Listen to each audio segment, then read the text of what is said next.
क्रोध का फल।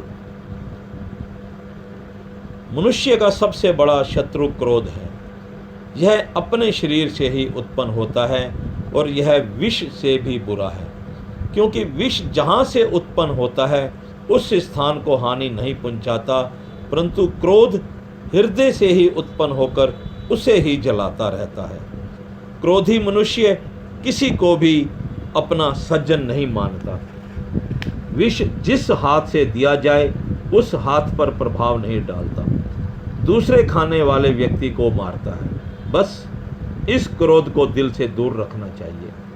वह प्रभु हृदय सिंहासन पर आसीन है, उनके सिंहासन को क्रोध से भ्रष्ट नहीं करना चाहिए। किसी सज्जन मित्र को यदि किसी स्थान पर बैठाना हो तो उस स्थान को बहुत ध्यानपूर्वक देखा जाता है कि कहीं कोई गंदी और अनुचित वस्तु ना पड़ी हो, कहीं ऐसा ना हो कि जिसने आकर बैठना है उसकी शोभा के अनुकूल वह स्थान ना हो। यदि हम उसे अपना बनाकर उसका निरादर करते हैं तो यह बड़ी लज्जा की बात है।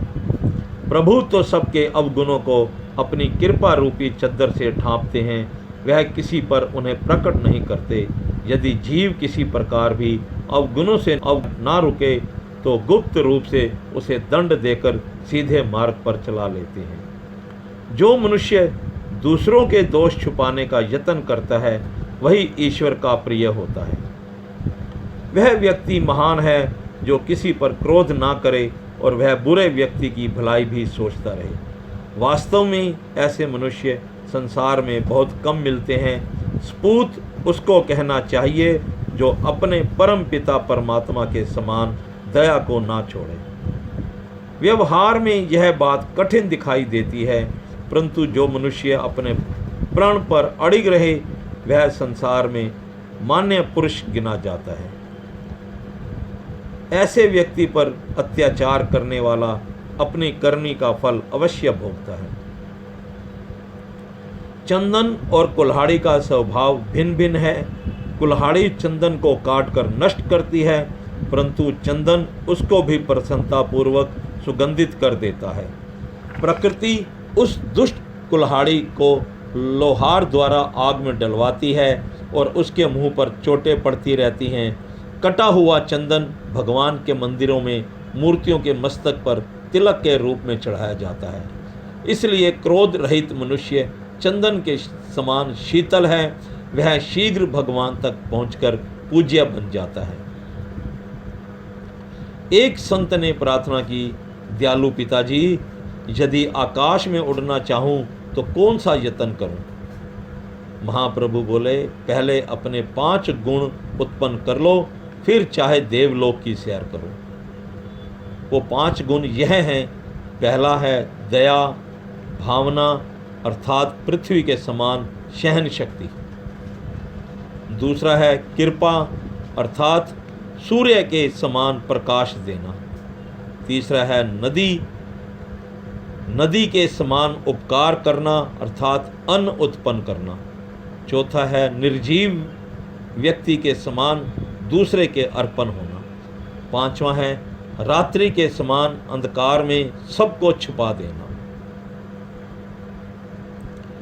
इस पर जिज्ञासु ने प्रश्न किया, हे सद्गुरुदेव महाराज, काली रात में तो चोरों को ही सहायता मिलती है, वह लोगों के घर लूटते हैं। यदि मैं रात वाला गुण ग्रहण करूं तो लोगों की बहुत हानि होगी। यह सुनकर सद्गुरुदेव महाराज बोले, जिन्होंने नींद प्यारी समझी है वह व्यक्ति हानि उठाते हैं। मोह अज्ञान रूपी नींद है और संत महापुरुष चौकीदार रूप हैं। वह काली रात में भी आवाज़ देकर सोने वालों को जगाते रहते हैं। बस यह 5 गुण पूर्ण रूप से ग्रहण करने से मनुष्य मृत्यु लोक में रहता हुआ भी प्रभु को कृपा पात्र और परम प्रिय बन जाता है। उसकी दशा तो ऐसी हो जाती है कि प्रभु को स्वयं यह कहना पड़ता है, मेरे जन्मों में बसे मैं भगतों के माही, मेरे और मम भगत के कछु भी अंतर नाही। अर्थात मेरे भक्त और उपासक मुझ में निवास करते हैं, मैं उनके हृदय में विराजमान हूँ। मुझ में और उनमें कोई भिन्न भेद नहीं, क्योंकि वह मेरे दया रूपी लोक में प्रविष्ट होकर प्रत्येक प्राणी पर दया करते हैं। मैं उनके हृदय में समान रूप से विद्यमान होता हुआ भी कभी कभी सगुण साकार रूप से प्रकट हो जाता हूँ। व्यापक अग्नि तो लकड़ी में विद्यमान ही है, परंतु जब वह अग्नि लोक में प्रवेश करती है तब ही प्रकट अग्नि कहलाती है। इस क्रोध को धीरे धीरे दबाते रहने में थोड़ी हानि अवश्य है, परंतु यह हानि भी अज्ञानता में है। और वस्तुएं तो सब बिगड़ कर बन सकती हैं, परंतु टूटा हुआ दिल कभी नहीं जुड़ता। क्रोधी मनुष्य धीरे धीरे हर एक व्यक्ति की दृष्टि से गिर जाता है। यदि हम हर जीव पर दया दृष्टि रखना आरंभ कर देंगे तो हमारा सब कोई अपना बन जाएगा, फिर आनंद से जीवन व्यतीत होगा। इस क्षण भंगुर नाशवान जीवन पर क्या मान करें और किस पर क्रोध करें। जिस समय क्रोध आए तो किसी प्रकार उस समय को टाल दें। इससे क्रोध का वेग कम हो जाएगा। तब दिल से यह आवाज़ आएगी कि यह कार्य तो ऐसे ही होना था, व्यर्थ अपने नाम को क्यों कलंकित करूं। इस प्रकार अपने हृदय को सदैव पवित्र बनाए रखना चाहिए। मन की एकाग्रता। एक दिन श्री सद्गुरुदेव जी ने अपने सत्संग में यह वचन कहे कि अधिकतर जिज्ञासु यह शिकायत करते हैं कि हमारा मन अनेक प्रयत्न करने पर भी एकाग्र नहीं होता। श्री गुरु ग्रंथ साहिब में गुरु अमरदेव जी महाराज कहते हैं, मन मैले सब कछु मैला, तन धोत्या मन अच्छा न होई। पूछो ब्रह्मे नारदे, वेद व्यासे कोई। भाव यह है कि जैसे साफ सुथरा लैंप जगाकर रखा जाए, उसकी चिमनी भी नई और साफ हो, परंतु लैंप जलाने पर स्वाभाविक ही उससे कालिमा उत्पन्न होगी और वह स्याही चिमनी के अंदर इकट्ठी होकर प्रकाश को रोकेगी। जिस प्रकाश से वह प्रकट हुई है, पूर्ण रूप से सफाई ना करने पर वही सुंदर प्रकाशवान लैंप भद्दा दिखाई देता है। यदि कोई अपनी अज्ञानता से चिमनी के अंदर की सफाई करने की बजाय उसके बाहर की सफाई करनी आरंभ कर दे तो यह उसकी महान भूल है। प्रारंभ में लैंप की समस्त सामग्री स्वच्छ थी। तेल, लैंप, बत्ती और चिमनी सब नई थी, परंतु प्रकृति ने अपना प्रभाव दिखाया। उसके कारण कालिमा प्रकाश पर आच्छादित हो गई। वह बाहर से नहीं आई, उसके अंदर से ही उत्पन्न हुई है। यदि प्रकाश ना होता तो कालिमा भी उत्पन्न ना होती। किसी महापुरुष का कथन है, न होते हम तो ये कोनो मकान नहीं होता। जमीने बहर तो क्या यह आसमां नहीं होता।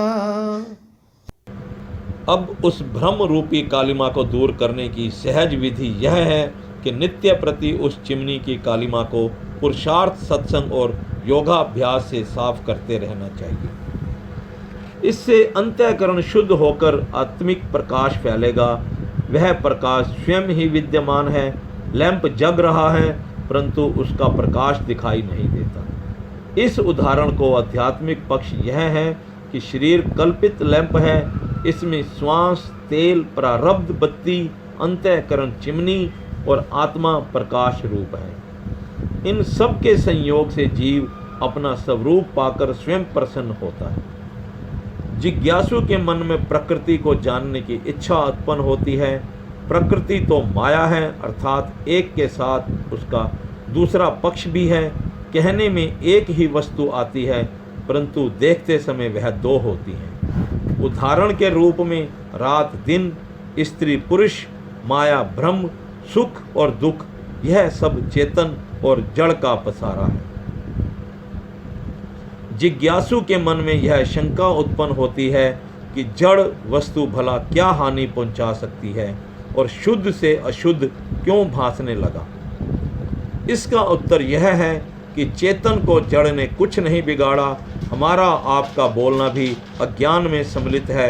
आपको यह क्या प्रतीत होता है कि मेरा कुछ बिगड़ा? ज्ञात को अज्ञात में लीन करो, परंतु सद्गुरुदेव की कृपा के बिना यह रहस्य नहीं खुलेगा।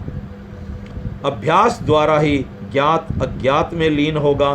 पहले अपने स्वरूप को ही देखिए, वही अज्ञात है। पहले आप अपने को मिटाना सीखो। वर्तमान समय में सिनेमा का कार्य आरंभ हो गया है। मूर्ति अथवा चित्र जड़ द्वारा ही बनाई गई है। चेतन पुरुष ने अपना खेल फिल्म में बंद कर दिया है। यही माया जड़ रूप है। अब बिजली के द्वारा प्रोजेक्टर से एक चेतन मिस्त्री इसे चलाता है। जिस कलाकार अभिनेता ने चित्र में अभिनय किया होता है, एक दिन वह भी अपनी ही कला देखने के लिए आ जाता है। स्वयं ही वह प्रसन्न होकर अपना दिल बहलाता है। बस भ्रम का नाम ही माया है और यही दुख का कारण है। अपनी फैलाई हुई माया को समेट लेने से आप एक ही हो जाओगे। विचारवान व्यक्ति इस सकल ब्रह्मांड में एक चेतन सत्ता को ही देखते हैं। शेष सभी मिथ्या जानकर उसमें अपना दिल नहीं फंसाते।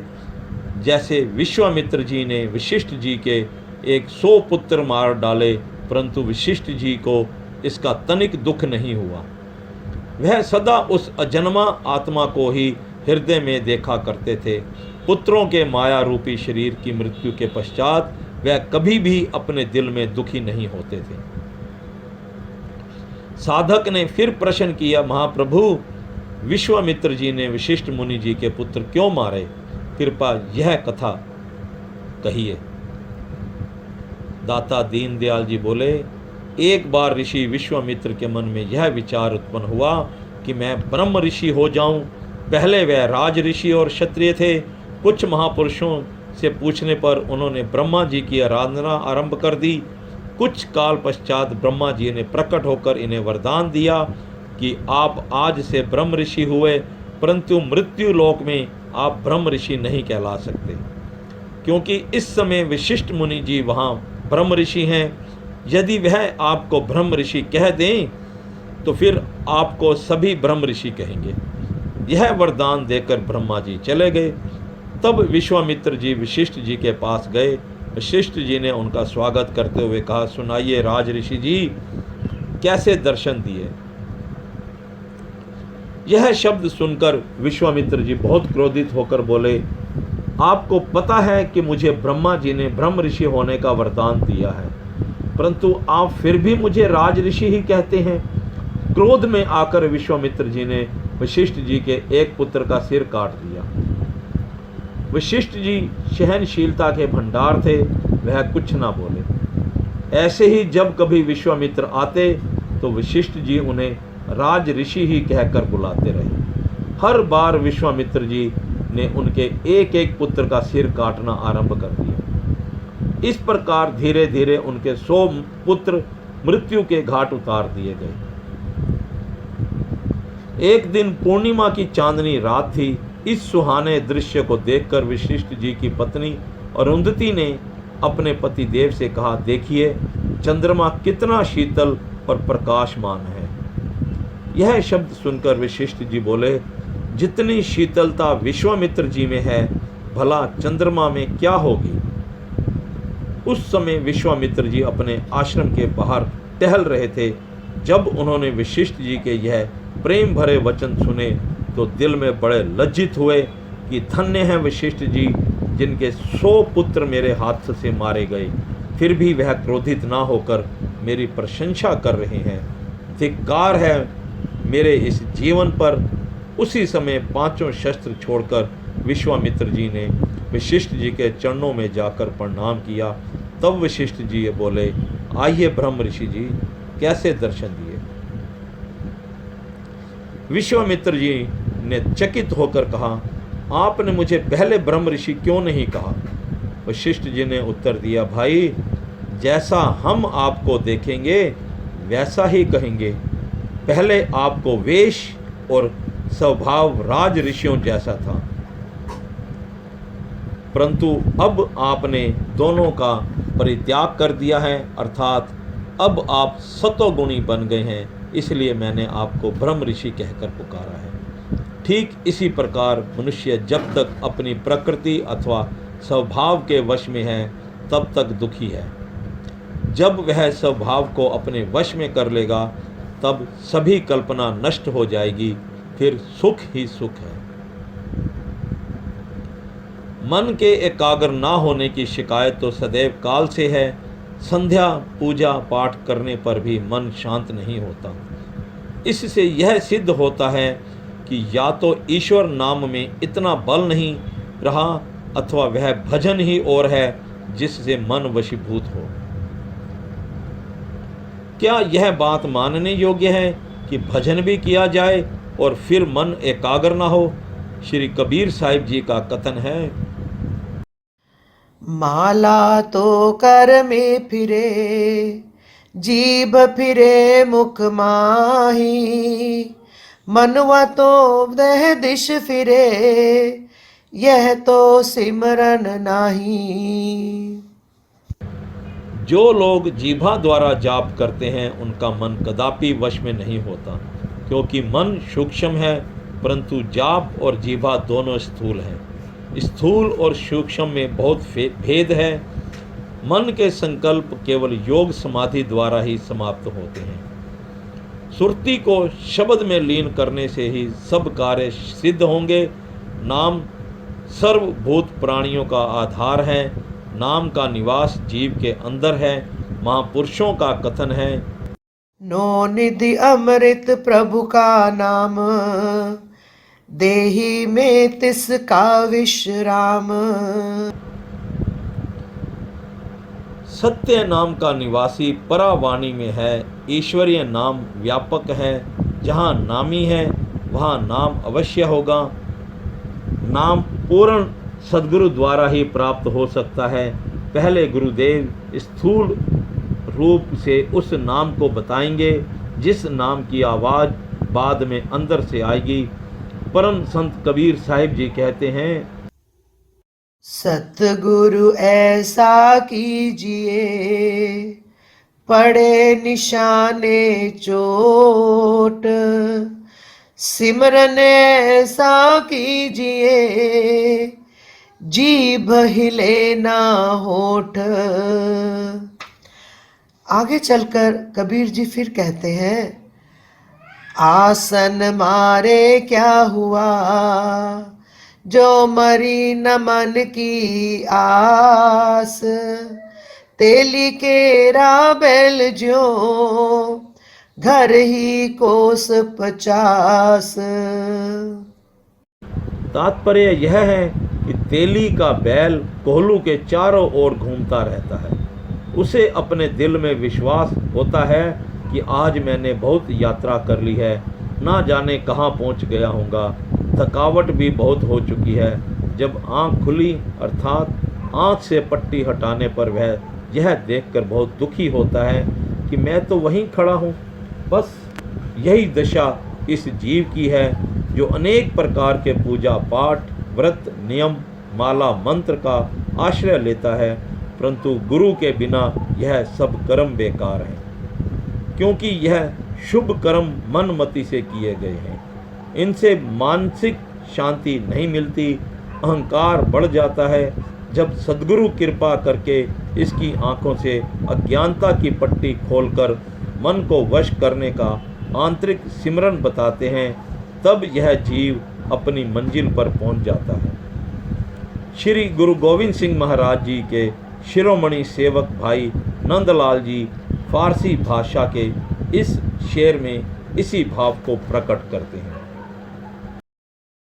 हर कस के दर नमाज, नबीनत जमाले दोस्त, फतवा हमी दहम के निमाजस कजाए ओस्त।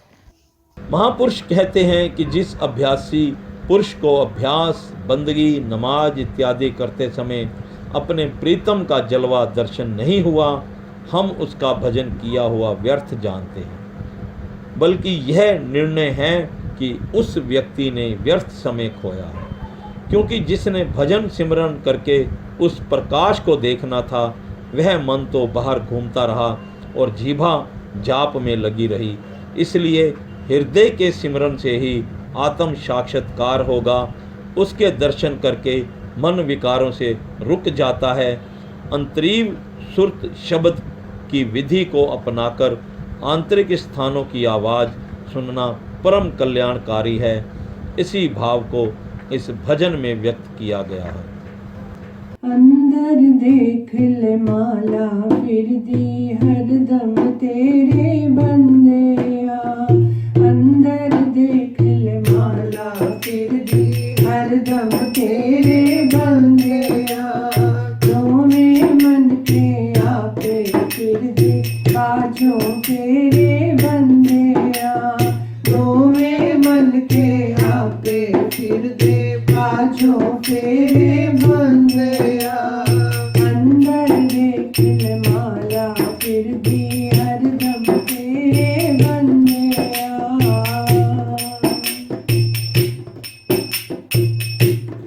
ऐता सतगुर दी है दात कहंदे वेद ग्रंथ रहदा। ऐता सतगुर दी है दात कहंदे वेद ग्रंथ रहदा। ना करे इस जन्म दा पात विच अंधेरे बंदेया। ना करे इस जन्म दा पात विच अंधेरे बंदेया। अंदर देख ले माला फिर दी हरदम तेरे बंदेया।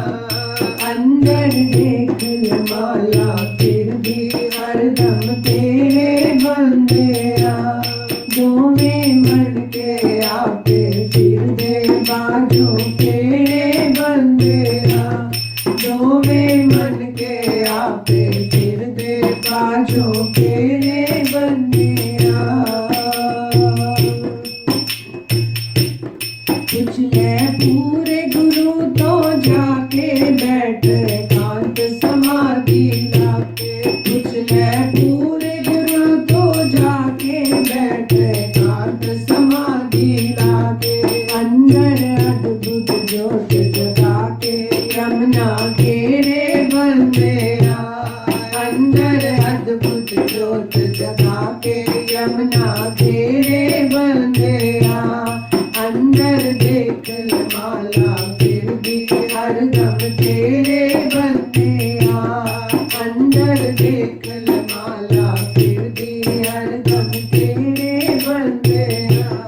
दोवें मन के बापे फिर दे बाजों तेरे बंदेया। दोवें मन के आपे फिर दे बाजों तेरे बंदेया। होके विषयां विच मस्ताना भुल्यो करदास लखदाना। होके विषयां विच मस्ताना भुल्यो करदास लखदाना। तैनू लुट्टी जान लगाना पांच लुटेरे बंदेया। तैनू लुट्टी जान लगाना पांच लुटेरे बंदेया। अंदर देख ले माला फिर दी हरदम तेरे बंदेया। अंदर देख ले माला फिर दी हरदम तेरे बंदेया। दोवें मन के आपे फिर दे बाजों तेरे बंदेया। दोवें मन के आपे फिर दे बाजों तेरे बंदेया।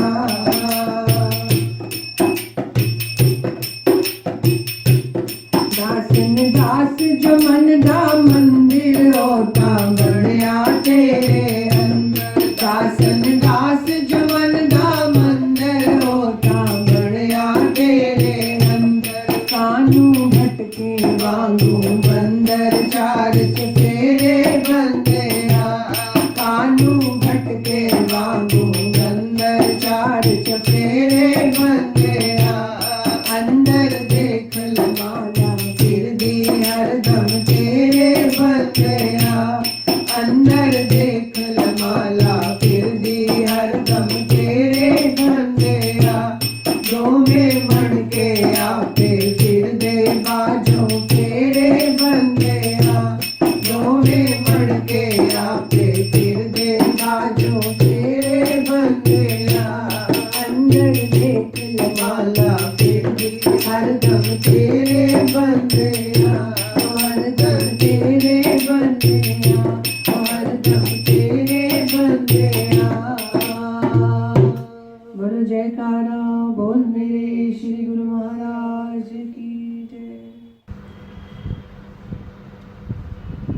सच्चा मानव भक्तों और संसारियों में दिन रात का अंतर है। भक्त यदि पतिव्रता स्त्री रूप है तो संसारी व्यक्ति दुराचारी स्त्री के समान है। संसारी जीव उस मालिक को मालिक ना जानकर स्वयं मालिक बन बैठते हैं। भक्त उस मालिक को सच्चा स्वामी समझकर अपने को सेवादार समझते हैं। परंतु संसारी जीव अपनी ममता के कारण शरीर और घर पर अपना अधिकार समझते हैं। घर के जितने सदस्य हों सबका घर में समान भाग है। कई बार अपने इसी अधिकार की रक्षा के लिए वे लड़ते झगड़ते हैं, परंतु सच्चे मालिक को भूलकर वे अनर्थ कर रहे हैं। इस पर यह दृष्टांत है। कोई महात्मा किसी सेवक के घर बैठे थे, सत्संग हो रहा था। 2 चिड़ियां उस कमरे की छत में अपना घोंसला बनाकर रहती थी। अकस्मात एक और चिड़िया आई तथा उनका झगड़ा आरंभ हो गया। उन्होंने एक दूसरे को चोंचे मारकर घायल कर दिया। महात्मा जी सत्संग छोड़कर चिड़ियों की ओर देखने लगे। कुछ देर पश्चात संगत ने चकित होकर पूछा, महाराज किस विचार में पड़े हों? चिड़ियां देखकर क्या करोगे? कोई ज्ञान ध्यान की बात करो। महात्मा जी ठंडा श्वास भरकर बोले, वास्तविक सत्संग तो चिड़ियां सुना रही हैं, घर के मालिक तो आप हो। आपके घर में ही इन्होंने अपना घोंसला बनाया हुआ है। एक कहती है घर मेरा है, दूसरी कहती है घर मेरा है, परंतु वास्तविक बात का तो इन दोनों मूर्खों को पता नहीं। ठीक इसी प्रकार मनुष्यों के साथ अपनी स्वार्थपरता के लिए लड़ते हैं। उन्हें मालिक का नाम तक याद नहीं। शरीर के सभी संबंध किसी की धरोहर हैं। हम उसके रक्षक नियुक्त किए गए हैं। हमारा समय समाप्त होते ही वह मालिक आ जाएगा। वृक्ष के साथ कितने ही पत्ते लगे और झड़ गए। अनेक पक्षी अपना घर बना बना कर चले गए। मूर्ख व्यक्ति सब जानते हुए भी ईश्वर की रचना पर अधिकार करके दुखी हो रहे हैं। उन्होंने ईश्वर को बीच से हटा दिया है और स्वयं मालिक बन बैठे हैं। उन्हें हर समय मृत्यु का भय है। वह यह नहीं जान सके जो वस्तु उनके जन्म से पहले भी विद्यमान थी, उनके मरने के पश्चात भी विद्यमान रहेगी। जीव उस वस्तु के होते हुए चला जाएगा, फिर वह उनकी कैसे हुई?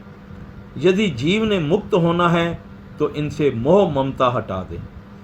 प्रत्येक मनुष्य अपने को अच्छा और दूसरे को बुरा समझता है। यदि यह अपनी बुराई को जान ले तो उसके यह सब अवगुण दूर होकर वह कुंदन बन जाएगा।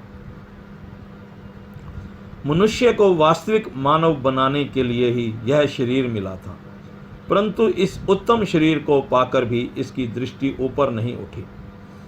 जिस समय दृष्टि ऊपर उठेगी तब यह वास्तविक मानव बन जाएगा।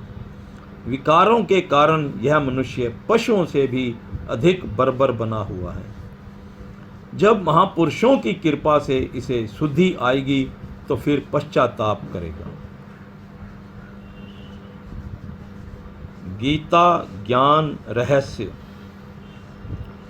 एक दिन किसी भक्त ने आकर प्रार्थना की, सद्गुरुदेव महाराज जी, भगवान कृष्ण ने अर्जुन के विषाद और निराशा का अनुभव करके उसे विशेष उपदेश श्रीमद् भगवत गीता के रूप में दिया। भगवान कृष्ण ने उसे फिर से कर्म योग में आरूढ़ किया, अर्थात युद्ध करने पर बाध्य किया।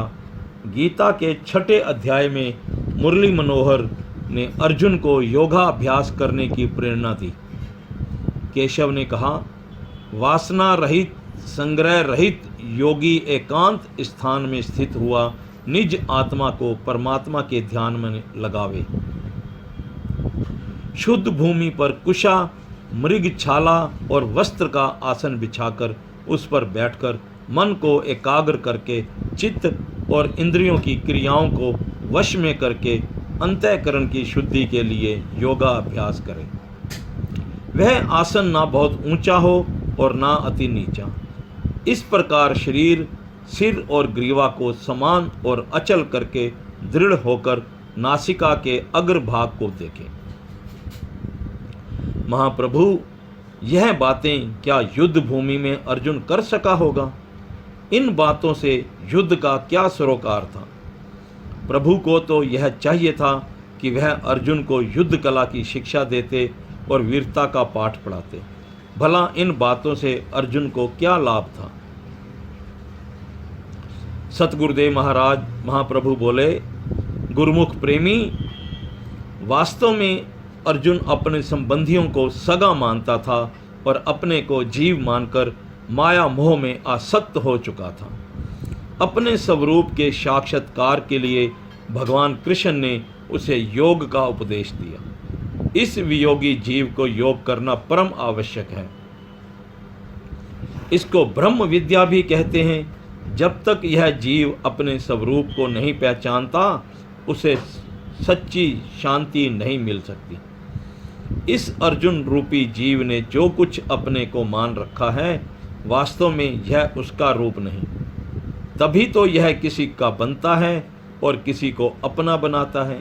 परंतु जब योग साधन से इसने अपने स्वरूप के दर्शन कर लिए, तब वह एकाग्र चित्त होकर अपने को अमर और अविनाशी समझकर धर्म स्थापना के लिए निष्काम कर्म करेगा। भगवान कृष्ण डॉक्टर रूप थे और अर्जुन रोगी था। डॉक्टर को शरीर का सारा ज्ञान होता है। वह जानता है कि रोगी का ऑपरेशन कहाँ करना है। यदि किसी भयंकर रोग का पता चल जाए और कोई अंग काटना भी पड़े तो उसे काट देता है। शरीर किसी का है, परंतु यह उसका स्वामी होकर भी शरीर की क्रिया और व्यवहार का ढंग नहीं जानता। जिस समय अर्जुन ने निराशापूर्ण यह शब्द कहे, हे मधुसूदन, मैं इस युद्ध में अपने संबंधियों को मारकर रक्त से सने राज्य को लेकर क्या करूंगा, तब भगवान कृष्ण ने अर्जुन को इस मोह से निकलने का प्रयत्न किया। भगवान ने डॉक्टर रूप होकर उसे परामर्श दिया कि अधर्म रूप फोड़े वाले अंग को काट दे, जिससे आरोग्य रूप धर्मानुरागी व्यक्तियों के बच रहने से संसार में शांति होगी। ऐसी विकट परिस्थिति में प्रभु ने अर्जुन को योग मार्ग दर्शाया।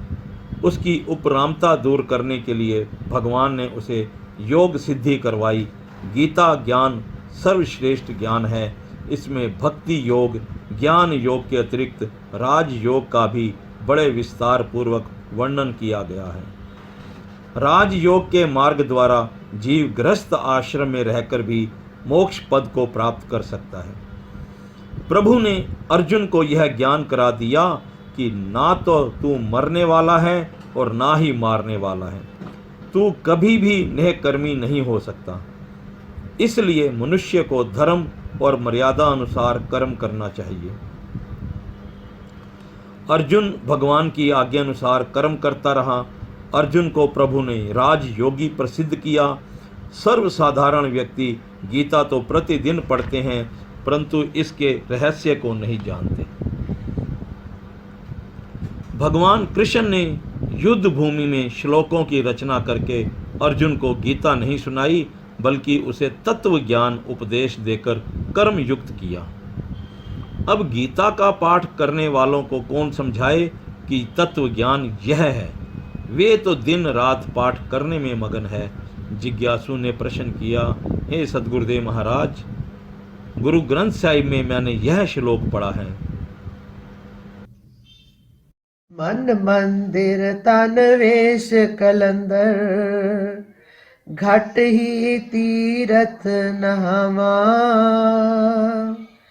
एक शब्द मेरे प्राण बसत है, बौड़ जन्म नहीं आवा।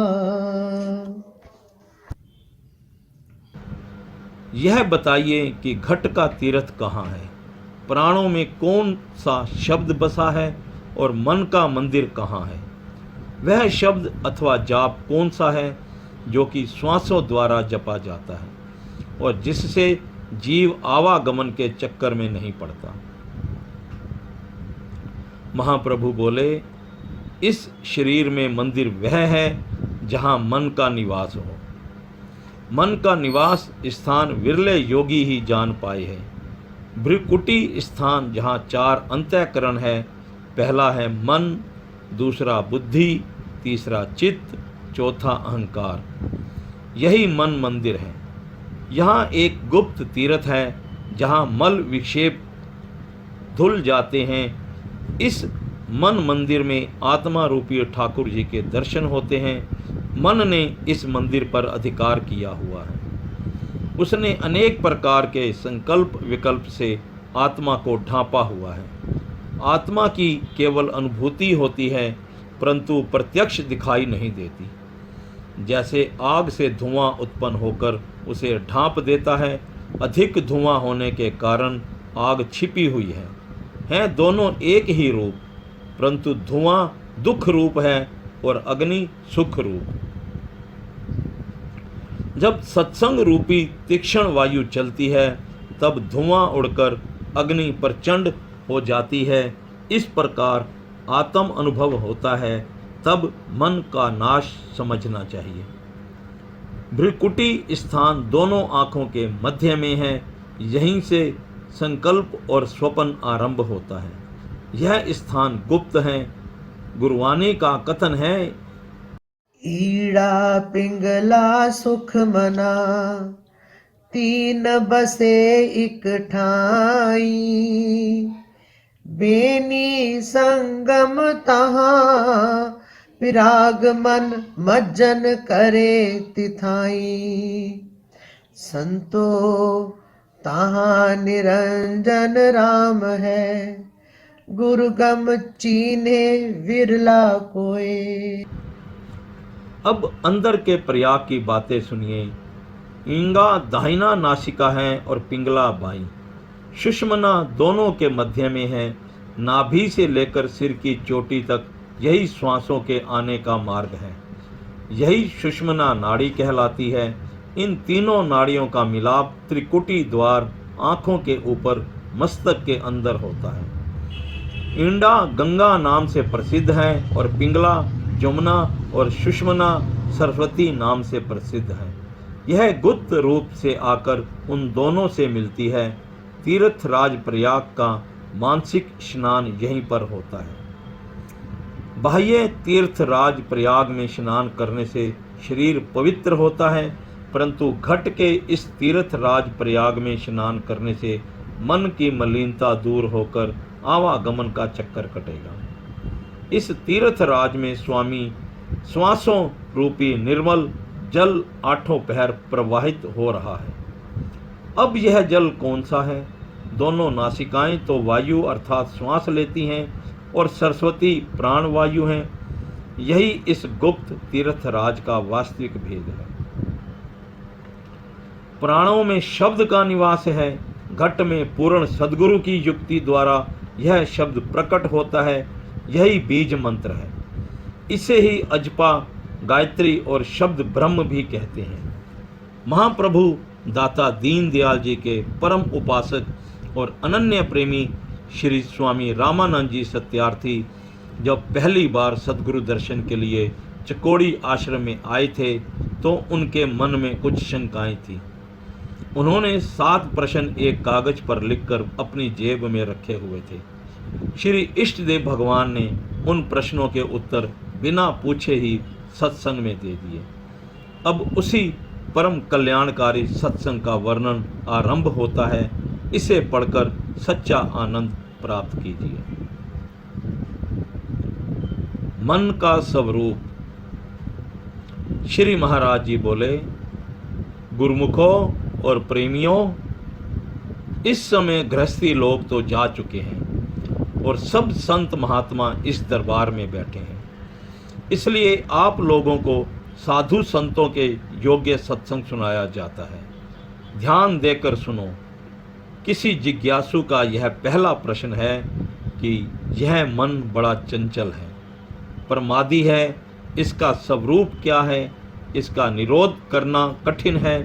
यद्यपि शास्त्रकारों तथा संत महात्माओं ने इसके निरोध के लिए अनेक उपाय बतलाए हैं और उनको पढ़ने, सुनने और समझने की चेष्टा भी की है, तथा इस निरोध का कुछ न कुछ प्रयत्न भी किया है, परंतु फिर भी मन स्थिर नहीं होता। इसके निरोध करने का कोई सुगम उपाय बतलाया जाए। सो भाई, यह एक प्रश्न है जो प्रत्येक जिज्ञासु में सर्वप्रथम उत्पन्न होता है, और है भी ठीक, क्योंकि संसार का कोई कार्य भी पूर्णतः सिद्ध नहीं होता जब तक उसमें मन की एकाग्रता ना हो। यह मन एक आधारशिला है, तो भला मन की एकाग्रता के बिना मालिक की भक्ति कैसे सफल हो सकती है।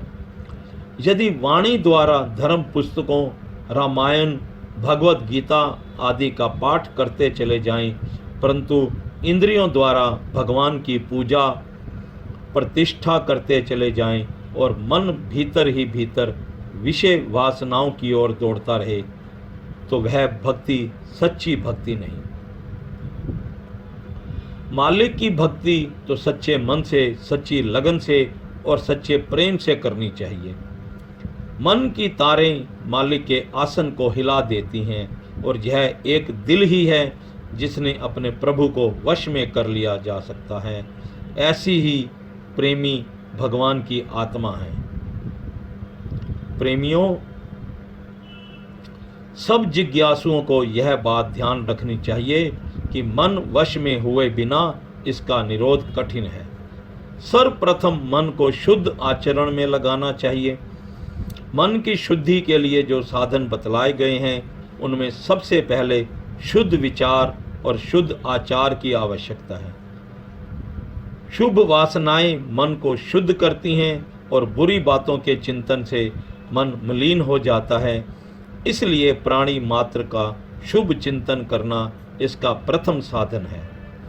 दूसरों का भला करना तो सीखो, दूसरों के नहीं बन सकते, अपने तो बनो। अपनी उन्नति के हितैषी को चाहिए कि अपने मन को अधोगति की ओर ना ले जाएं और बुरी बातों का चिंतन ना करें। साधु संतों के लिए एक बात यह है कि प्राणी मात्र के हित में मगन होकर अभिमान रहित और स्वार्थ का त्याग करके निष्काम भाव से सबकी आत्मा को सुख पहुंचाना और प्रेम भाव से रहने की आदत डालना, सबकी आत्मा को अपने जैसा ही समझना अंतःकरण की शुद्धि का उत्तम उपाय है। इसी का दूसरा अंग है मालिक की भक्ति, नाम और गुणों का सिमरन। सार्वजनिक प्रेम तथा मालिक की भक्ति से पाप का नाश होगा, मन शुद्ध तथा स्वाधीन हो जाएगा। इसके उपरांत मन का एकाग्र और निरोध हो जाना तो बहुत ही सरल है। इस प्रकार शुद्ध तथा स्वाधीन हुआ मन परम आनंद प्राप्ति के योग्य हो जाता है। सर्वप्रथम यह समझ लेने की आवश्यकता है कि मन का स्वरूप क्या है। सो भाई, संतों ने तो संकल्प ही इसका स्वरूप कहा है।